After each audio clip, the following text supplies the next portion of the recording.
The bowl is at once figurative and figural, in a glide of narrative that's imperceptible.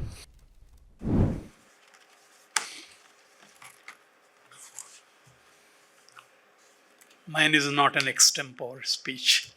It is prepared and it is structured, so I do not wish to distract from it. You will bear with me.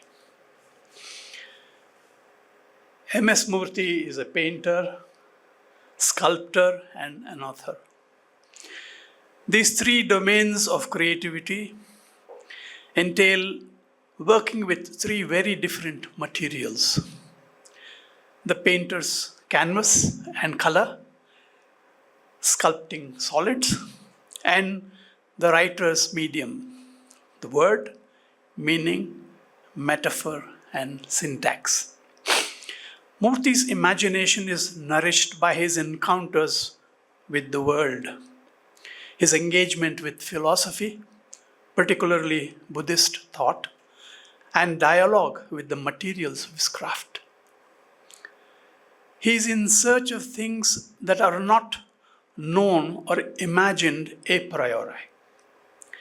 Meaning has to be coaxed through engaging closely with the materials and their substrates. When it does emerge, it is through a deliberate serendipity. Deliberate because it is a self-conscious exploration of the terrain of his art, and serendipity because he is innocent of the meanings that are likely to emerge. His expression has therefore to be a plurality of abstractions. In his Kannada novel, Bowl, and its English rendering, The Bhikkhu and the Bowl, Bowl and bowl there is a phonetic difference there. It's interesting, both from the linguistic point of view and the phonetic point of view. Murthy is working with a linear medium in this. It is possible to see the sensibilities of one who works with a two-dimensional medium animate the world of words. His characters self-reflect in first person and witness in third person, in a glide of narrative that's imperceptible. Punctuation markers are minimally employed in the Kannada. It is difficult to say if these were stylistic choices or that the grammar of the visual has spilled onto the textual.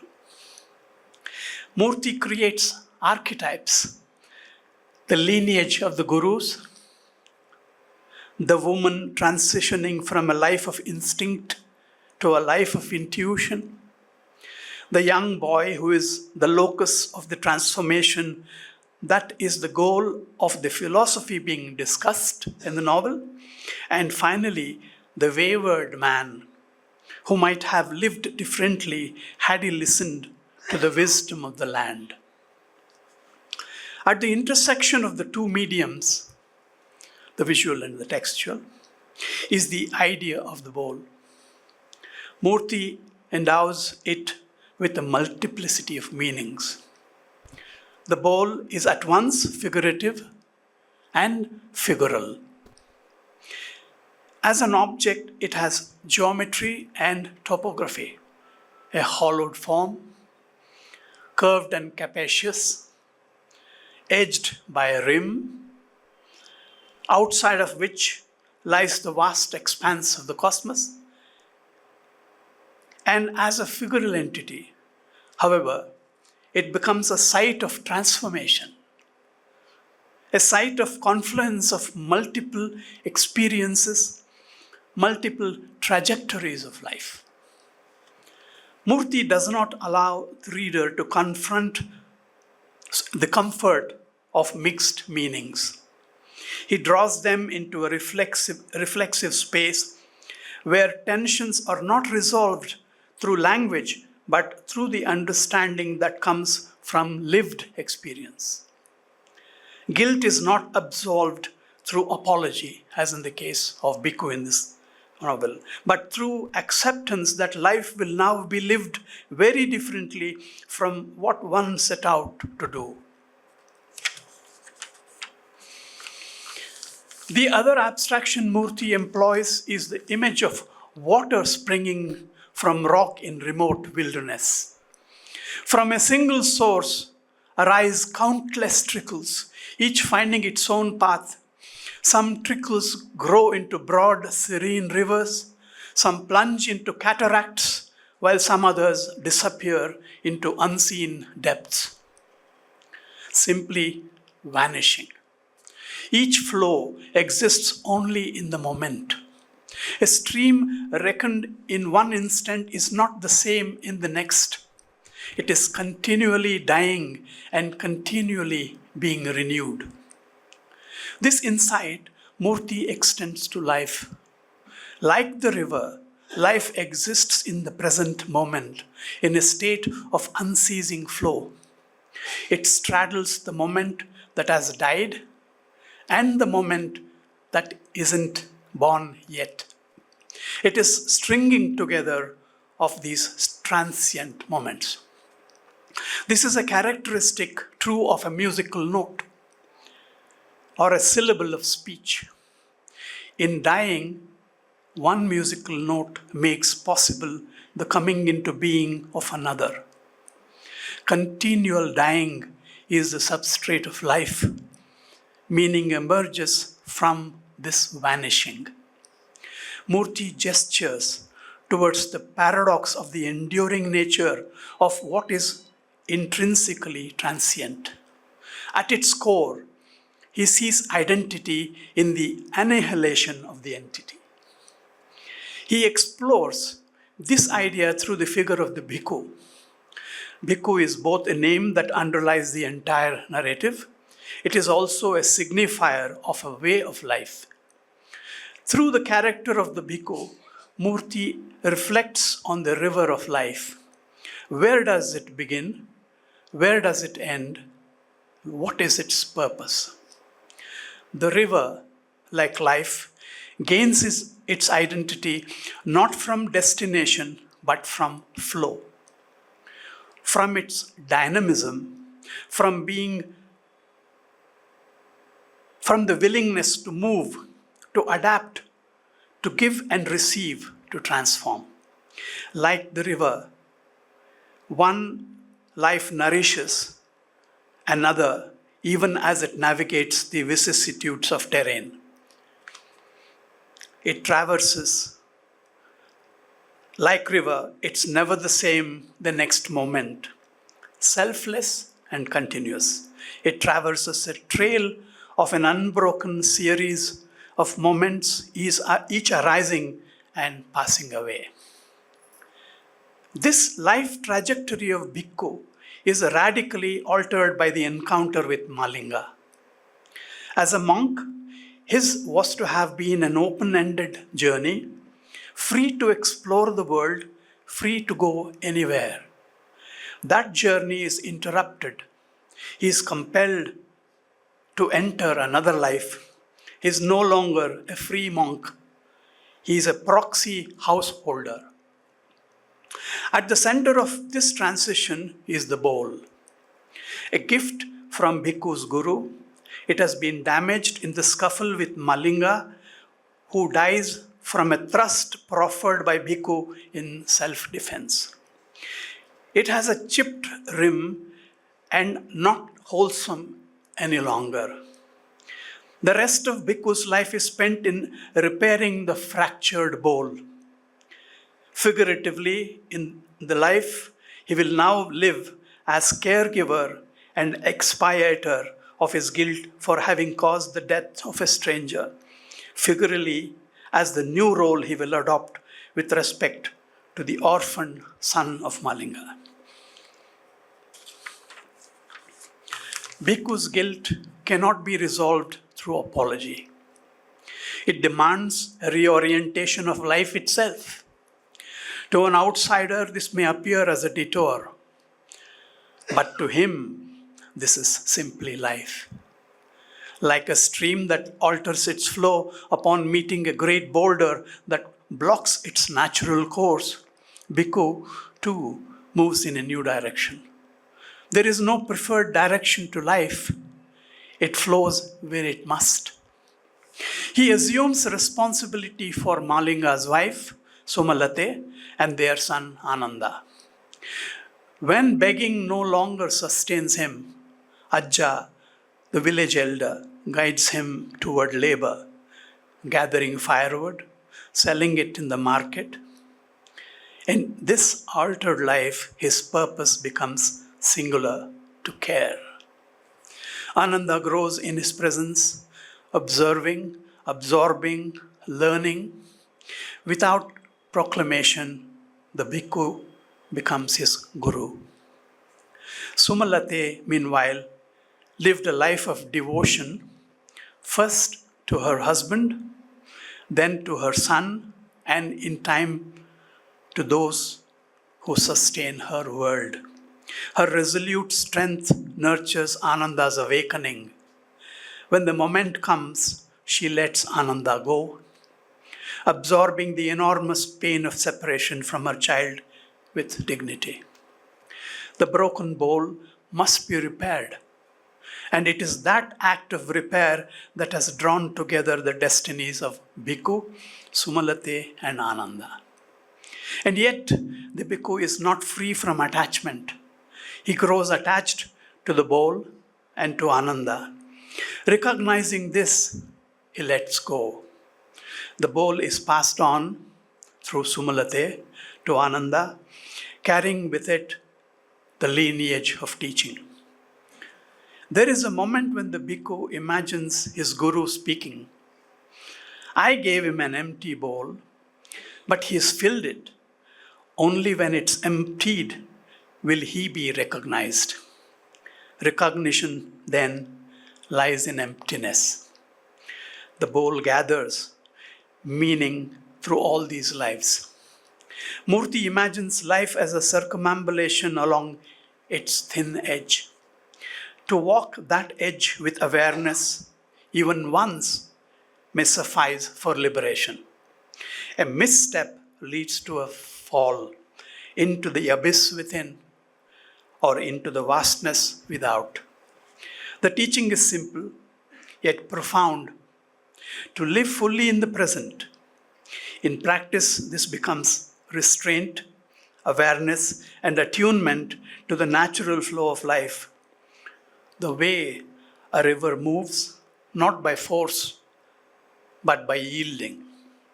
Malinga, in contrast, represents a rupture of this flow. He is one who seeks the fruit without labor, without patience. He lives by instinct, driven by greed, out of rhythm with nature. Ajja, the wise one, warns him, do not travel in the dark. But Malinga does not listen. He is eventually consumed by that darkness. Murthy sees the relationship between Malinga and Sumalate as one governed by instinct rather than awareness. Unbridled instinct causes them to lose sight of the dark chasm that lies beyond the bowl. He believes that an aware woman can work the detergent magic of pure spring water with her love. It is through interactions with Bhikkhu's intervention, Sumalate comes to see more clearly. She moves from attachment to insight. Murthy likens this and the evolution of character in general to the refinement of milk into curd, butter, and finally ghee. Through experience, one is distilled, acquiring a pervasive sweetness. At the heart of this refinement lies love. Love empties itself.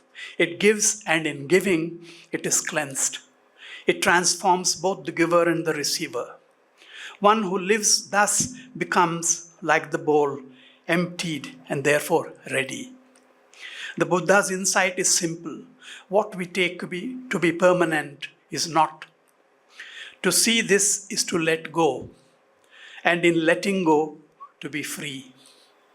Murthy moves between two philosophical worlds, at times invoking karma in the sense of the Bhagavad Gita, Nishkama karma, and at others, the Buddhist idea of shunya, which teaches that thing exists because of causes, and when the cause ceases, the thing too ceases.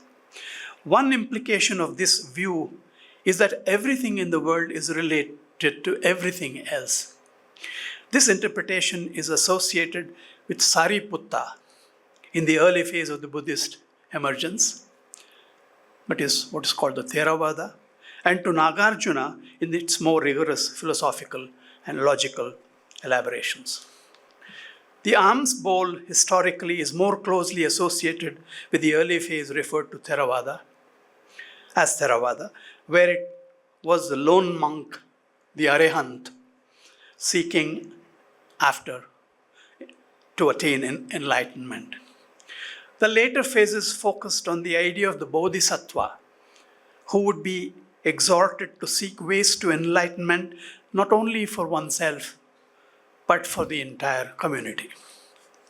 So this is the difference between an Arihant and a Bodhisattva. Murthy interprets shunya across multiple registers, drawing out the imaginative potential latent in the formulations of both Sariputta and Nagarjuna. The result is both original and deeply evocative. The Buddha taught that our perception of the world is fundamentally mistaken. What appears to us as permanence is in truth no more than a fleeting frame in an ever-changing sequence. All things arise, transform, and pass away. Ignorance leads us to grasp at them as enduring. Insight reveals their impermanence and interdependence of things. With the relinquishing of ignorance, the cycle of craving and suffering begins to loosen its hold. One comes to live with the quiet recognition of transience, and with it, a certain detachment.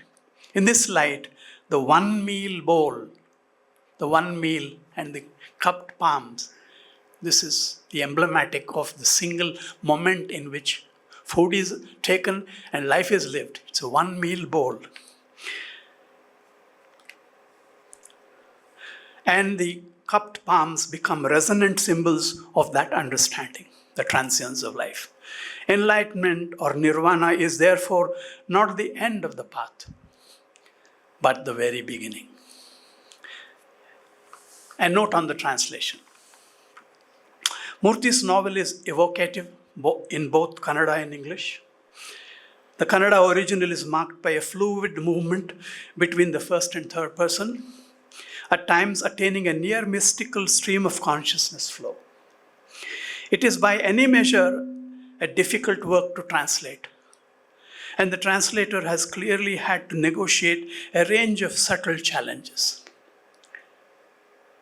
The approach adopted here leans toward a certain literalness, allowing readers in the Anglophone world to glimpse the felicities of Kannada literary idiom, even as it brings into relief its distinctness from English language.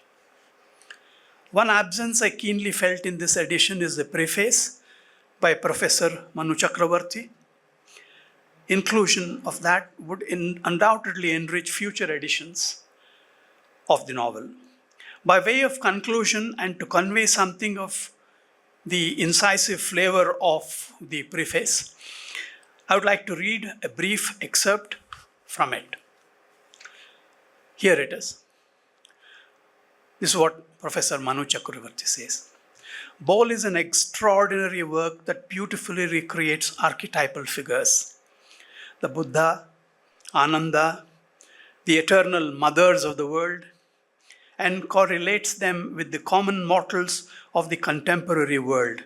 It is these common human beings who, being uncommon seekers, are the Buddhas of the present.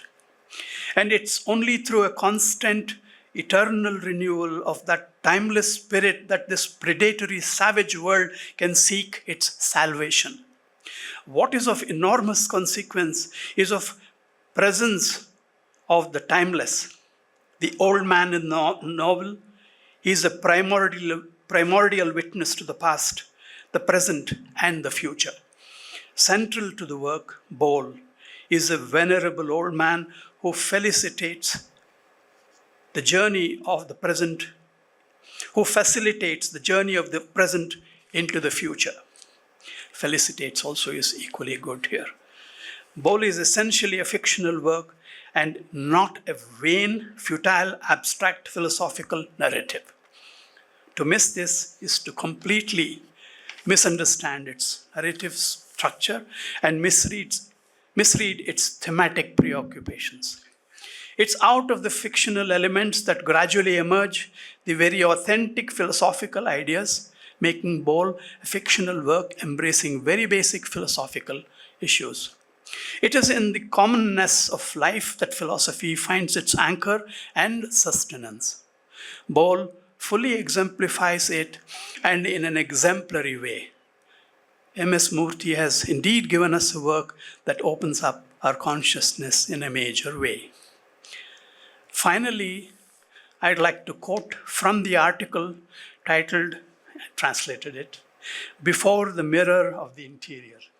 This is an article which M.S. Murthy has published in a newspaper column. I've translated the title into Before the Mirror of the Interior. In it, he spells out what he means by the process of emptying. And that's the reason I accepted that here, so that we all know what he means in words, because he speaks about it through the novel, and he also speaks about it through his paintings and his artistic creativity. Here, how does he define it in the formal sense? I've translated the difficult passage to read as follows. The light of the eye must turn inward and find its reflection in the mirror of our interior being. In that reflected light, a wakeful consciousness is stirred to examine its own contents, discerning the congruous from the absurd. Through such inward attention, we begin to perceive the impurities that have settled and cluttered our inner lives. The recognition of these blemishes awakens in us the need for clarity, urging us to loosen and dissolve the complexities that obscure our vision of ourselves and of the world. One who remains open to this inner prompting becomes prepared for an illumination in which the true path discloses itself. That brings my observations to a close. Thank you.